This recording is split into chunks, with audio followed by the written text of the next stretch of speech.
ఏం తమ్ముడు చూస్తున్నాను. ఆ రోజు కమ్మరాజ్యంలో కడపరెడ్డి టైంలో మాట్లాడాలనుకున్నాను, తర్వాత లక్ష్మీస్ ఎన్టీఆర్ లో మాట్లాడాలనుకున్నాను. కానీ ఇప్పుడు చూస్తున్నాను వ్యూహం ట్రైలర్ చూస్తాను. ఏం తమాషాగా ఉందా మీకు? నా రాజకీయ అనుభవం లేదు మీకు. ఏ రకంగా నా మీద సినిమా తీస్తారు? మీరు నేను ఎప్పుడైనా కలిసామా? మీకు నాకేమైనా గొడవలు ఉన్నాయా?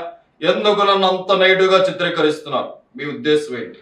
ఇప్పుడు చంద్రబాబు గారు, నా పాయింట్ ఏంటంటే, ఇప్పుడు నేను పాలిటీషియన్ కాదు, నేను రాజకీయ నాయకుడు. నేను ఒక ఫిల్మ్ మేకర్, ఒక మామూలు సిటిజన్ ఆంధ్రప్రదేశ్ స్టేట్ లో. సో మిమ్మల్ని కలవలేదు, బట్ మిమ్మల్ని కలవాల్సిన అవసరం లేదు కదా. మీరు ఒక పొలిటికల్ లీడరు, 40 years ఎక్స్పీరియన్స్ ఉంది, 3 సార్లు సీఎం చేశారు, సెల్ ఫోన్ మీరే తెచ్చారు, అరేబియా మా సముద్రం కూడా తీసుకురావడానికి ట్రై చేసి మధ్యలో ఎక్కడ అవ్వలేదు. ఇలాంటి రకరకాల హైదరాబాద్ ఇలాంటి కంట్రీ సిటీ లేదు మీరు లేకపోతే. కానీ ఇవన్నీ మీరు చెప్తున్నారు, పాయింట్ 1. దీంతో పాటు ఇంకా ఏమేమి చేశారు ప్రజలు అందరికీ తెలిసిన ఉన్నాయి. మీరు ఎన్టీ రామారావు మీరు ఇప్పుడు ఎలా కొడిసారు, అది ఎలా చేసి ఇవన్నీ ఉన్నాయి. వాటన్నిటి నుంచి వచ్చిన నా ఇంప్రెషన్ తోటి ఈ సినిమా చేస్తున్నా. అప్పుడు మీరు ప్రజల్లో ఏం చేస్తున్నారని తెలిసిన నాలెడ్జ్ కి నేను మిమ్మల్ని పర్సనల్ కలిసి నేను మాట్లాడి దాని గురించి దాని మీద తీయలేదు కదా సినిమా. అది నా పాయింట్. అలా కాదు, మీరు ఆ మాదిరిగా చూస్తే జగన్మోహన్ రెడ్డి గారి దగ్గర ఎంత ప్యాకేజ్ తీసుకున్నారు చెప్పండి, మేము అదే ప్యాకేజ్ ఇస్తాము, మమ్మల్ని హైలైట్ గా సినిమా తీయండి. మీరు సార్ మీరు నమ్మిన నమ్మకపోయినా నేను ప్యాకేజ్ కోసం, ఎందుకంటే ప్యాకేజ్ అనేది ఇప్పుడు నేను అలాగూ చెప్తే మీరు ఆల్రెడీ ఫిక్స్ అయిపోయారు కాబట్టి మీరు నమ్మరు. ఓకే, కానీ మీరు ఎంత పెద్ద ప్యాకేజ్ ఇచ్చినా, ఒకవేళ జగన్ గారు ఇచ్చారు అనుకున్నా తీరం. ఎందుకంటే ఎన్టీ రామారావు ఎందుకు తీయగలిగా నామాన్ని తీయట్లేదు. ఎన్టీ రామారావు గారు కొన్న క్యారెక్టర్ ని పోర్ట్రేట్ చేయటంలో అక్కడ జరిగిన దాంట్లో దాని మూలాన తీయగలిగా. సిమిలర్ గా నేను జగన్ గారిని పాజిటివ్ గా చూపిస్తున్నానని మీరు అనుకుంటే అది నాకు జగన్ గారికి ఇంప్రెషన్, నేను దాన్ని చెప్పి దాయి.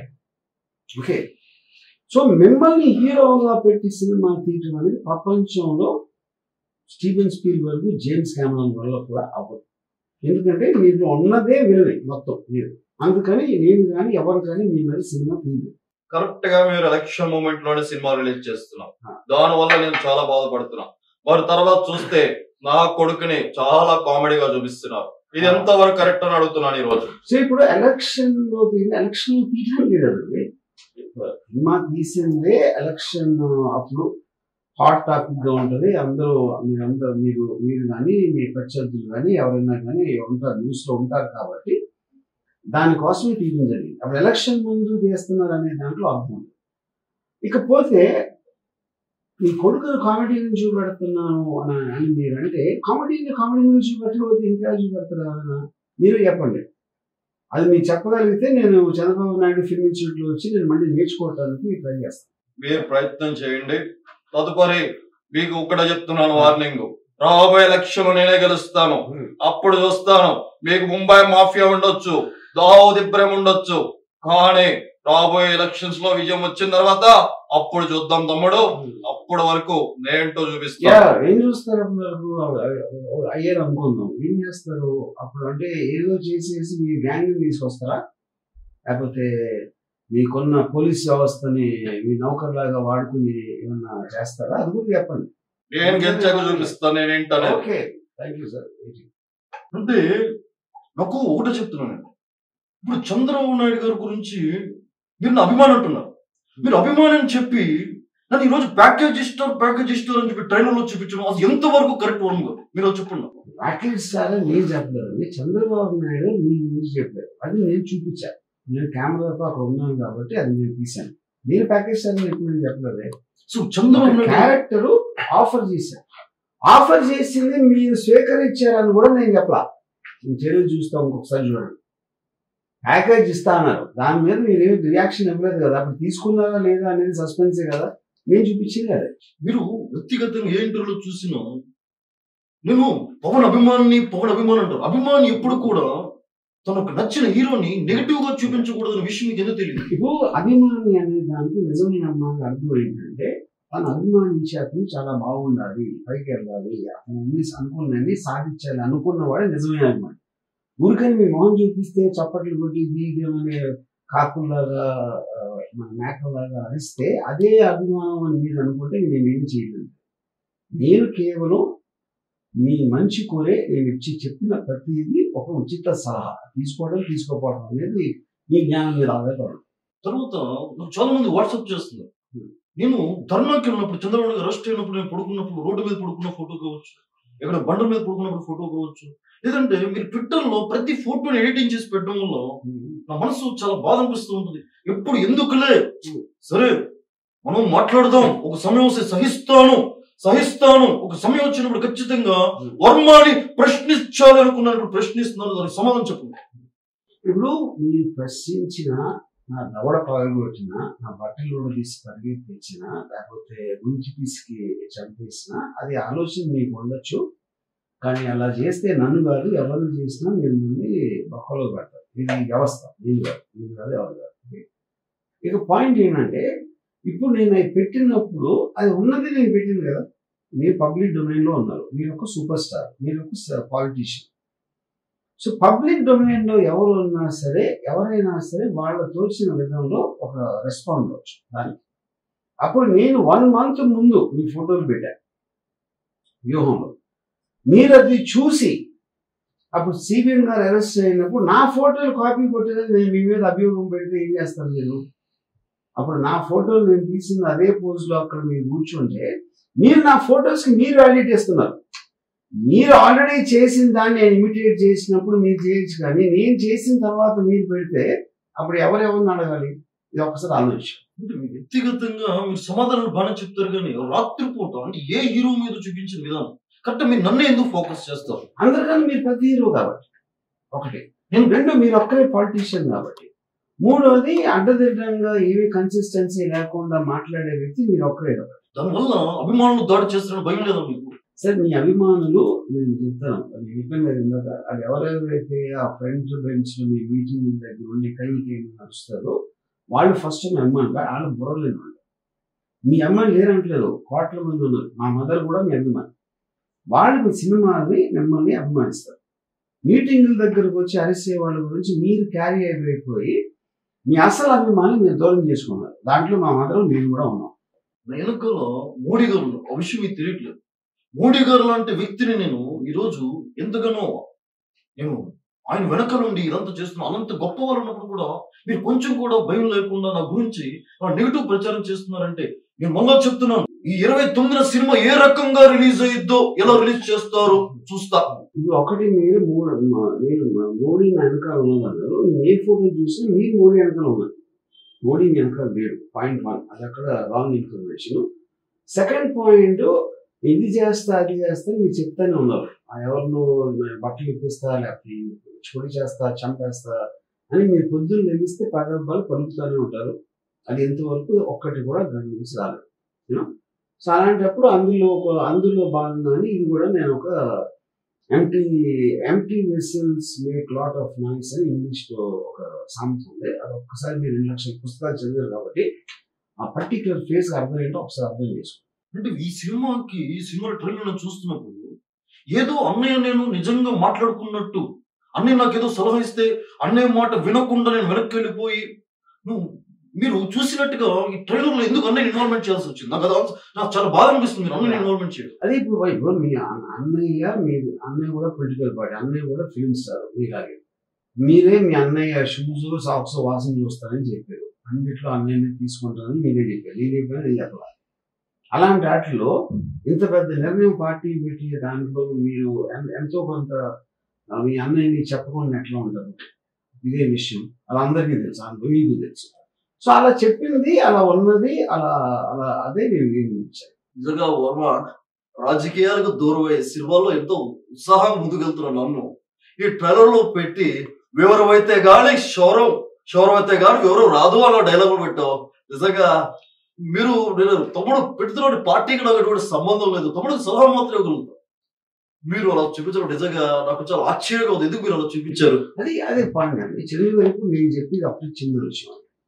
ఇప్పుడు మీరు ఒకే ఇంట్లో వచ్చి అంత అనుబంధాలు ఉన్న అన్నదమ్ములు అని అందరికీ కథ వినిపించి మీరు స్టేజ్ మీద ఫిలిం ఈవెంట్స్ లో అంత చెప్పిన తర్వాత 100% ప్రజారాజ్యం పార్టీ అనేది ఫీల్ అనేది కదా జనసేన పార్టీ పెట్టింది. ఎందుకంటే తమ్ముడుగా మిమ్మల్ని ఏమి అనలేక ఆయన ఇంకో పార్టీ పెట్టుకున్నాడు.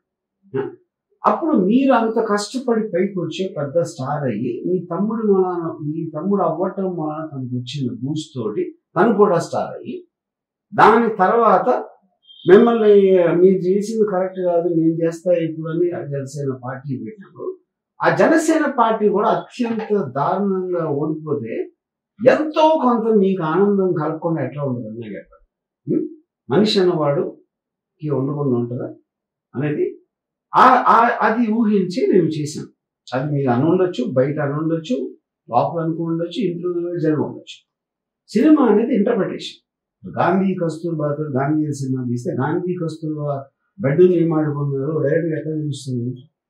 ఏ సినిమా అయినా కూడా ఇంటర్ప్రిటేషన్. వాస్తవానికి మీరు మొత్తం దగ్గరుండి చూస్తున్నట్టు మొత్తం విన్నట్టుగా మీరు చిత్రీకరణలో అల్లు అరవింద్ కూడా పక్కన పడడం నిజంగా చాలా బాధ అనిపిస్తుంది. అల్లు అరవింద్ ఎందుకు పడాల్సి వచ్చింది అంటే ఆయన కూడా మీ ఇంట్లో ఇంపార్టెంట్ పర్సన్ కాబట్టి మనకి అల్లు అరవింద్ గారు ఫిల్మ్స్ జానీ ఆ టైం నుంచి దానికి ఉన్న వాళ్ళిద్దరికి ఉన్న అభిప్రాయం చాలా సార్లు ఇండైరెక్ట్ గా కూడా పవన్ కళ్యాణ్ చెప్పడం జరిగింది. అందరికీ తెలిసిన ఒక విషయం ఏంటి, మీరు పవన్ కళ్యాణ్ కన్నా ఎక్కువ అల్లు అరవింద్ గారికి ఎక్కువ క్లోజ్. అలాంటప్పుడు మీ ఇద్దరు పవన్ కళ్యాణ్ గురించి వెనకాల మాట్లాడుకోవడం అనేది సహజమే కదా, అది నేను చూపించాను. చూశారు కదా వర్మ, ఈ సినిమాలో నన్ను పెట్టలేదు, లాస్ట్ సినిమాలో నన్ను బాగా పెట్టావు, జ్యోతిని బాగా చూపించావు, నన్ను బాగా చూపించావు. ఇప్పుడు వ్యూహం సినిమాలో జనాలందరూ కామెడీ ఎక్స్పెక్టేషన్ చేస్తున్నారు కదా, ఈ సినిమాలో నేను ఉన్నానా లేదా, నా పాత్ర తీసావా, క్లారిటీ చెప్పేసి. ఇంకా నాకు మీకన్నా బెటర్ కామెడియన్ లోకేషన్ ఒక కొత్త యాక్టర్ అంటే అందుకని ఈ సినిమాలో మీ క్యారెక్టర్ పెట్టలా. అంటే లోకేష్ అంటే పప్పు అంటారు, అతనేనా? మీకు తెలుసు కదా, అందుకని వీడియో చేపిస్తారు కదా. అంటే మీరు ఏం చెప్పరు అంటే ఈ సినిమాలో నేను లేను 191 దేశాలు తిరిగాను. ఈ ఎలక్షన్ లో కూడా నేను క్యాంపెయిన్ చేయబోతాను నెక్స్ట్ ఏపీలో. మీరు నన్ను పెట్టాలి కదా, పెట్టే కదా అక్కడ జనాలు చూసి కామెడీ చూసేది, ఎందుకు పెట్టలేదు? నేను అదే చెప్తున్నాను, సినిమాలో కామెడీ అనేది ఇంపార్టెంట్, కానీ మీకన్నా బెటర్ కామెడియన్ నాకు దొరికాడు కాబట్టి ఈ సినిమాలో మిమ్మల్ని పెట్టలేదు. కానీ అతి త్వరలో వేరే సినిమా తీయబోతున్నా, దాంట్లో మీరే మెయిన్ హీరో అవుతారు. ఆ బయోగ్రఫీ తీయాలని ఎప్పటి నుంచో అడుగుతున్నా. వ్యూహం తర్వాత మళ్ళీ శబ్దం తీసేస్తున్నారు. నా శబ్దాల గురించి ఎప్పుడు తీస్తారని అడుగుతున్నాను. మీరు అంటే మీరు మాట్లాడుతున్నారు, మీరు నెక్స్ట్ టైం ఎప్పుడు అన్ని చోట్ల ఎలక్షన్ పోటీ చేస్తారో ఏ సంవత్సరంలో ఎప్పుడైనా అయితే ఆ రోజున ఉట్టి మీరు ఒక్కరే ఉంటారు, ఏకపాత్ర ఏంటో మీ మీద వస్తున్నారు సార్. తప్పకుండా కావాలంటే జ్యోతి కూడా యాక్ట్ చేస్తుంది, మంచి జ్యోతి యాక్టింగ్. ఇప్పుడు చాలా మంది మొన్న కమరాజ్యంలో కడపరెడ్డి తీశారు, అందులో నా క్యారెక్టర్ అన్ని క్యారెక్టర్ కంటే బాగా హైలైట్ అయింది. జనాలు కూడా వ్యూహం 29 రిలీజ్ అవుతుంది కదా, ఆ కమెడియన్ తో పాటు లోకేష్ అనే పాత్రతో పాటు పాల్ పాత్ర కూడా పెట్టుంటే బాగుండేదని జనాల ఎక్స్పెక్టేషన్. పాటలను పెట్టారు ఆ సినిమాలో. జనాలు ఎక్స్పెక్ట్ చేస్తున్నారని మీరు అనుకుంటున్నారండి. ఎందుకంటే మీకు వచ్చిన చోట ఓట్ల నంబర్ చూస్తేనే అలాంటి క్రౌడ్ జనాలని ఎవరు అందరండి. లక్షల్లో ఉంటే జనాలు అంటారు. 2000 3000 ఓట్లు వచ్చిన మీరు జనాల ఎక్స్పెక్టేషన్ అంటే జనాల కామెడీయా మీరు కామెడీయా అన్నమాట.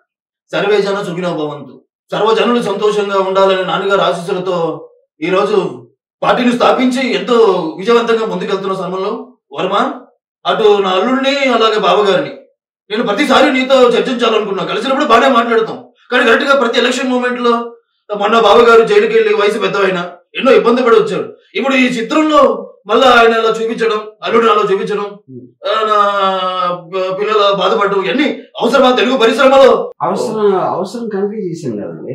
అది టోటల్ దాంట్లో మీరు చెప్పిన అన్నింటి దాంట్లో నా టార్గెట్ నేను ఎందుకు తీసాను అన్న దాన్ని ఆబ్జెక్టివ్స్ రీచ్ అవ్వడానికి నేను చేశాను.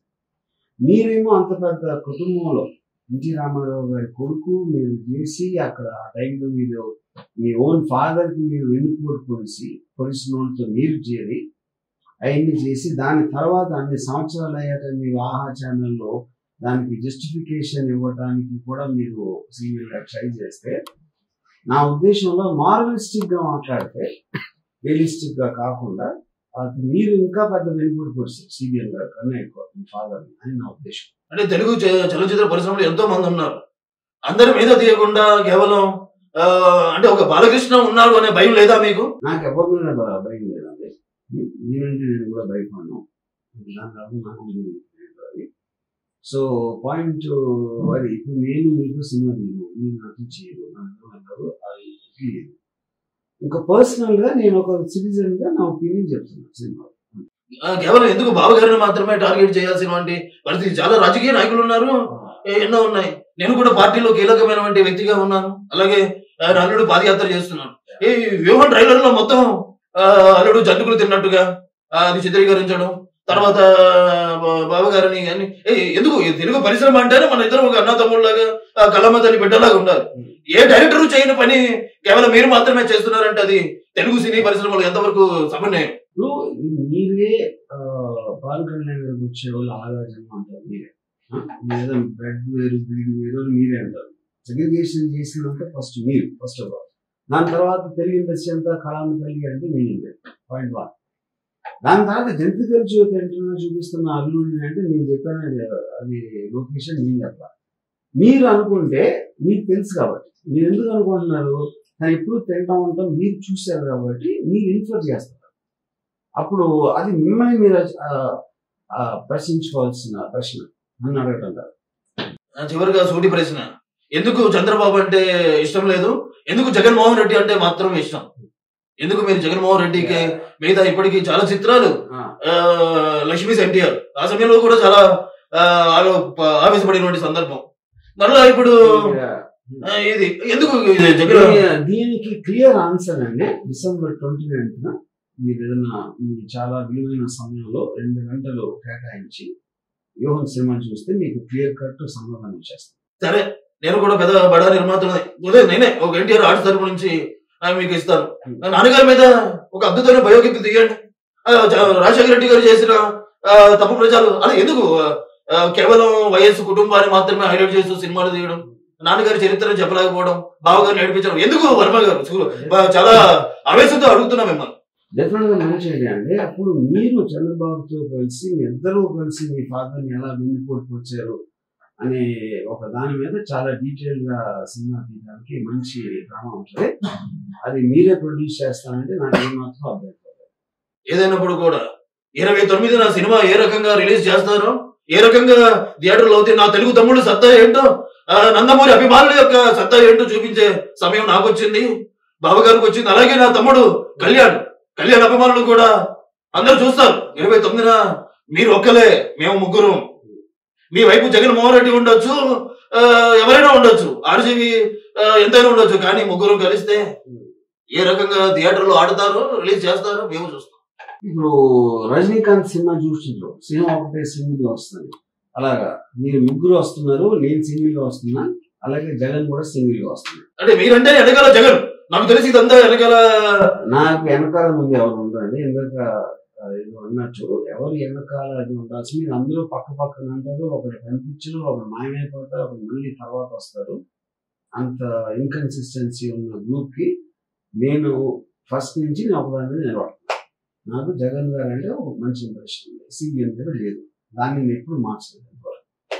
మీరు సిబిఎన్ అంటే ఇది అది, లోకేష్ అంటే అది అని ఒక టైంలో గ్రూపులు ఇచ్చారు, ఇప్పుడేమో వాళ్ళ లాంటి మనుషులు లేరు అంటున్నారు. అది మీరు ఆలోచించాల్సిన విషయం. సరే, 29లో చూద్దాం. సై అంటే సై, ఎవరు గెలుస్తారో, ఏ రకంగా ఒకవేళ సెన్సార్ వాళ్ళు సమయం మీకు ఇచ్చిన 29న థియేటర్కి వచ్చిన థియేటర్కి జనాలు రావాలి, ఆ థియేటర్ లో సినిమా పడాలి. అప్పటి వరకు సమస్తం యుద్ధానికి సిద్ధంగా మేము ఉన్నాము, మీరు కూడా సిద్ధంగా ఉండండి. ఇప్పుడు డైలాగ్ చెప్పడానికి అఖండ కాదు, లెజెండ్ కాదు, ఇది రియల్ లైఫ్. రియల్ లైఫ్ లో కూడా ఎన్నో రియల్ లైఫ్ లో హీరోలు అని కూడా ఉండవు, వ్యవస్థ అనేది ఉంటుంది.